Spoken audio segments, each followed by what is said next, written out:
சரி, அப்படியே வச்சுக்கிருவோமே. சரியா? 60 நாள் வந்ததுன்னா இன்னும் நல்லது தானே. 12 நாள் எக்ஸ்ட்ரா பூஜை நடக்குது அதுக்கு, இல்லையா? அப்போ அது எவ்வளவு இது இருக்கும் அப்படிங்கிறத நீங்க இப்ப சொன்னா அது ஏதோ நான் மிகப்படுத்தி பேசுறது மாதிரி இருக்கும். அதை நீங்க வீட்டுக்கு கொண்டு போய் ரொம்ப பக்குவமா வச்சு, இப்ப நீங்க போடுறீங்கல்ல விளக்கு, அதே விளக்குலயே நீங்க அந்த நெய்யை அதுல விட்டு அந்த விளக்கு எரிய விட்டீங்கன்னா அது எப்படி போனாலும் உங்களுக்கு 3 மாசம் 4 மாசம் ஓடும். கரெக்டா போட்டவங்களுக்கு. கொஞ்சம் அப்படி இப்படியும் போடுறவங்களுக்கு 5 மாசம் ஓடும். சரியா?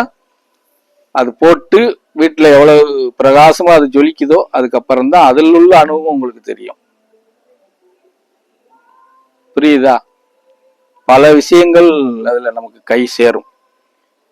அது அவரவருடைய பிரார்த்தனையை பொறுத்து, இதை பொறுத்து இருக்கு.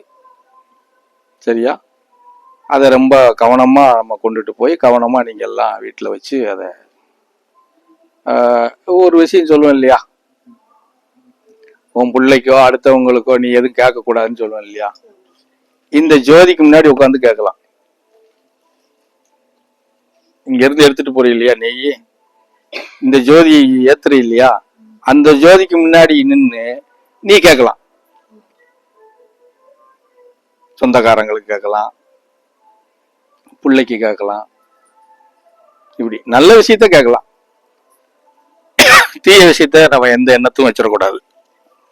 வச்சா அது நமக்கு அது செயல்படும், ஆனா பாவம் நமக்கு.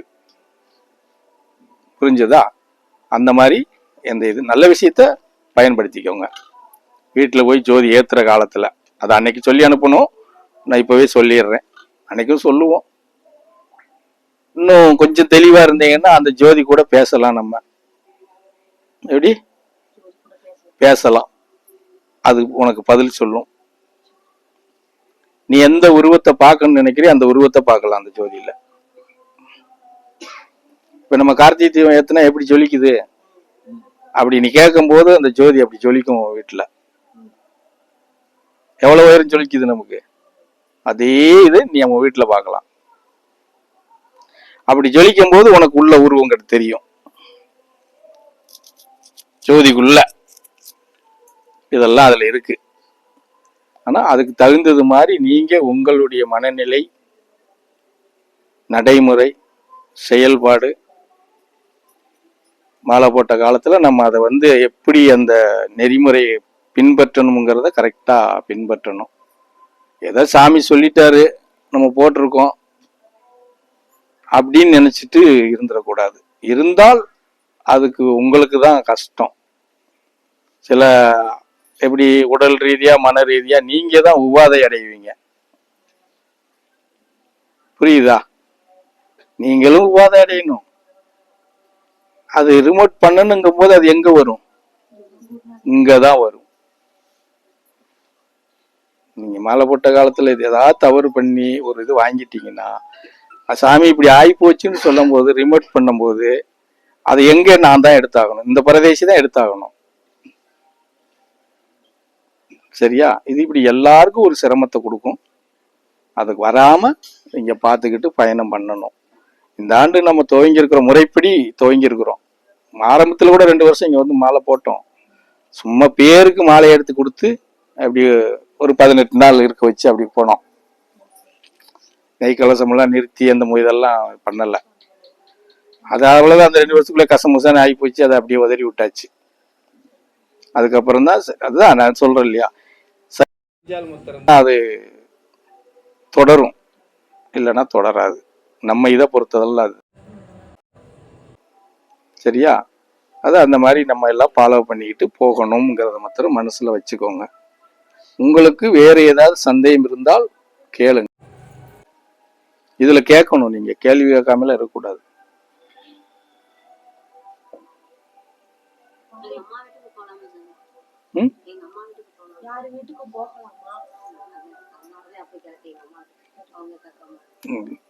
போகக்கூடாது, போகக்கூடாது. யார்கிட்டயாவது ஏதாவது பேச வேண்டியது இருக்கு, கேட்க வேண்டியது இருக்குன்னா போகலாம். வெளியே நின்று பேசிட்டு வந்துடணும். ஏன்னா நீ வீட்டுக்குள்ள போனா செருப்பு கழட்டிட்டு போக வேண்டியது இருக்கும். நான் சொல்றது புரியுதா? அந்த வீட்டுக்குள்ள என்ன இருக்கோ அதை நீ வாங்கிட்டு வர வேண்டியது வரும். புரிஞ்சதா? அதனால போகலாம், வெளியில நின்று பேசிட்டு வந்துடணும். இப்ப டீ குடி தண்ணி குடி இல்லைங்க. ஆமா, நீங்க வெளியில போனா மேக்சிமம் தண்ணி பாட்டில் கொண்டு போயிருங்க.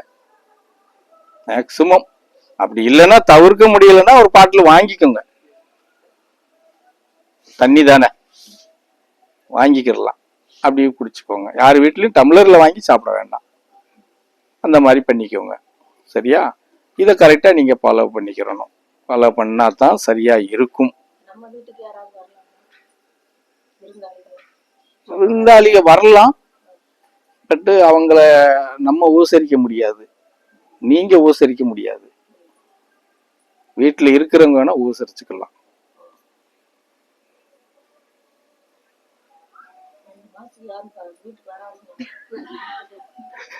அது உங்க இல்ல, நீங்க உபசரிக்க முடியாது அவங்களுக்கு. ஆமா, நீங்க உபசரிக்க முடியாது. ஆமா, அந்த இடத்துல இல்ல. நீங்க இந்த இன்னும் சொல்ல போனா ஒரு வெடி சொன்னா நான் வீட்டுக்குள்ள அதெல்லாம் கொண்டுட்டு போனா ஒரு சிரமம் வந்துருங்கிறதுக்காக நம்ம தவிர்த்துக்கிட்டு இருக்கோம். அதை நம்ம பாத்துக்கலாம்னு சொல்லி விட்டுறோம். உன் வீட்டுக்காரர் கூட நீ சோறு வச்சு தண்ணி மொந்து வைக்க கூடாது. எப்படி? ஆனா அதெல்லாம் நிறுத்தணும்னா அது வந்து பெரிய ஒரு பிரச்சனையா வந்து சேர்ந்துருங்கிறதுக்காகத்தான் சரி அப்படியே போட்டோம், அது ஏதாவது இருந்தா நம்ம பாத்துக்கலாம், அதை எடுத்துக்கலாம் அப்படிங்கிற மாதிரி விட்டுடுறோம் நாங்க. வெளியாளுகளுக்கு நமக்கு அனுமதி இல்லை. அது ஒண்ணு. நம்ம சொந்தத்துல நெருங்கினவங்க இருப்பாங்க, ஒண்ணு விட்டு ஒண்ணு இருப்பாங்க, டிக்கெட் வாங்கிடுவாங்க. ஐயோ போகணுமே அப்படின்னு நினைக்க வேண்டியது வரும். ரொம்ப நெருங்கினவங்க, தவிர்க்க முடியாதவங்களுக்கு மாத்திரம்தான் போய் அப்படி இருக்குன்னா இப்படி நின்றுட்டு வந்துடணும், உள்ள போக கூடாது. எப்படி? உள்ள போக கூடாது. நம்ம மாலை ஏத்திட்டா எந்த நாள்ல நம்ம இறக்கணும்னு திட்டம் போட்டிருக்கோமோ அன்னைக்குதான் இறக்க முடியும். இடையில மாலையை இறக்கவே முடியாது. இறக்குனால் பல பிரச்சனையை சந்திக்க வேண்டியது வந்துடும். சரியா? மற்றது மாதிரி கழட்டி பால்ல ஓட்டுற அப்படின்லாம் இங்க சொல்ல முடியாது. நம்ம வீட்டுக்குள்ளேயே நடந்துட்டாலும் சரி மாலை இறக்க முடியாது. ஐயா, மற்றவங்களை விட்டு இது பார்க்க வேண்டியதெல்லாம் நீங்க பாருங்க, என்னவோ அதை பாருங்க. நம்ம தனியா இப்படி ஒதுங்கிதான் நிக்கணும். புரியுதா? ஒதுங்கித்தான் நிக்கணும்.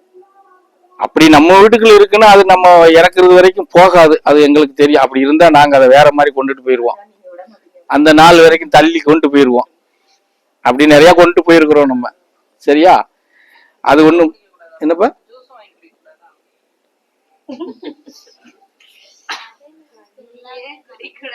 தண்ணியே வெளியே வாங்கி குடிக்க கூடாதுங்க, ஜூஸ் குடிக்கலாம்.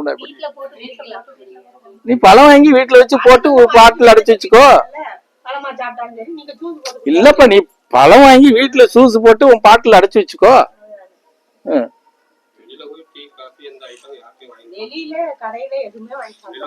சகலமும் புழங்கும், அது உங்களுக்கு சிக்கலை உருவாக்கும்.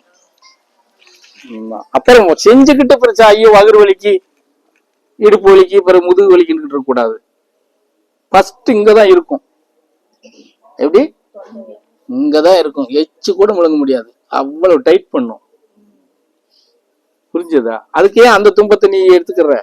நீட்டா உன் வீட்டுல உனக்கு ஜூஸ் வேணும்னா வீட்டுல நீயே மிக்சியில அடிச்சு ஊத்தி வச்சுக்க போ, அவ்வளவுதான்.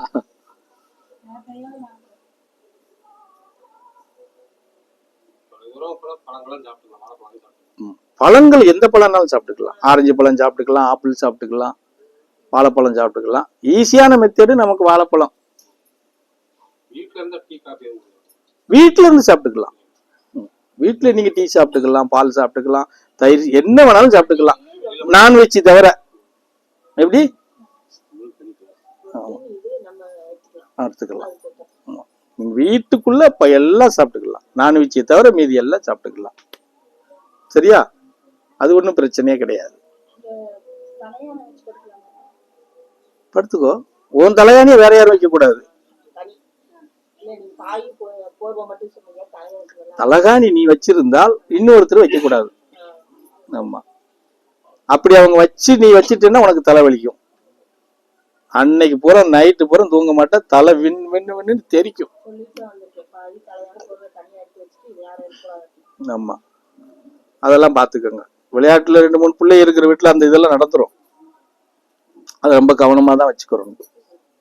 அது மாதிரி பாத்துக்கோங்க. இந்த மாதிரி வெளியில ஏதாவது இப்படி ஆயிருச்சுன்னா நம்ம போக வேண்டியதில்லை, வெளியில நம்ம வீட்டுல இருக்கிறவங்க போய் கலந்துக்கிட்டு வந்துடட்டும். அப்படி தவிர்க்க முடியாம நம்ம போறோம்னா, ரொம்ப நெருங்கினவங்க, அண்ணன் தம்பி வீடு இல்ல தாய் மாமா வீடு, நாங்க என்ன பண்றது, எங்களுக்கு ஒன்றும் வழி தெரியலையேன்னு சொன்னா எனக்கு தகவல் சொல்லணும். சாமி இப்படி ஒரு சூழ்நிலை இருக்கு, அதுக்காக எல்லாத்துக்கும் சொல்லிடக்கூடாது. தகவல் சொல்லணும்னா தவிர்க்க முடியலன்னா தான் தகவல் சொல்லணும். சொன்னிட்டா நான் சொல்லுவேன்.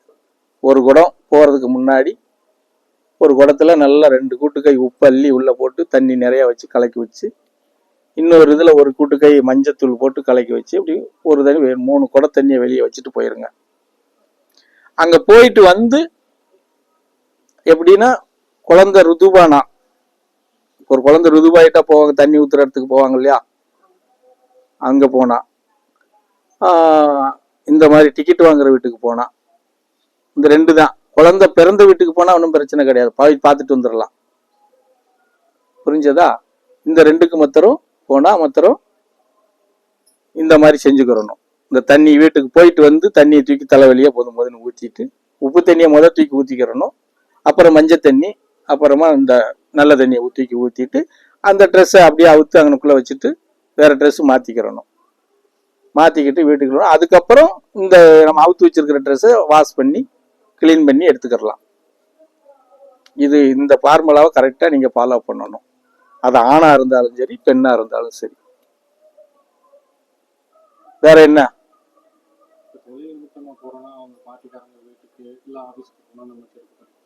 போய்த்தான் ஆகணும்.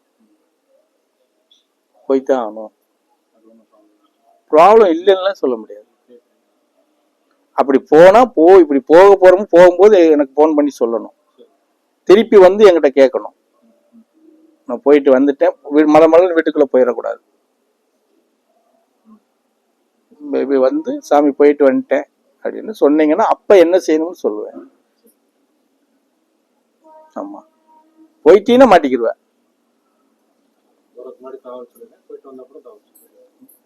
தகவல் கட்டாயம் பரிமாற்றம்ங்கிறது இருக்கணும் எல்லாருமே.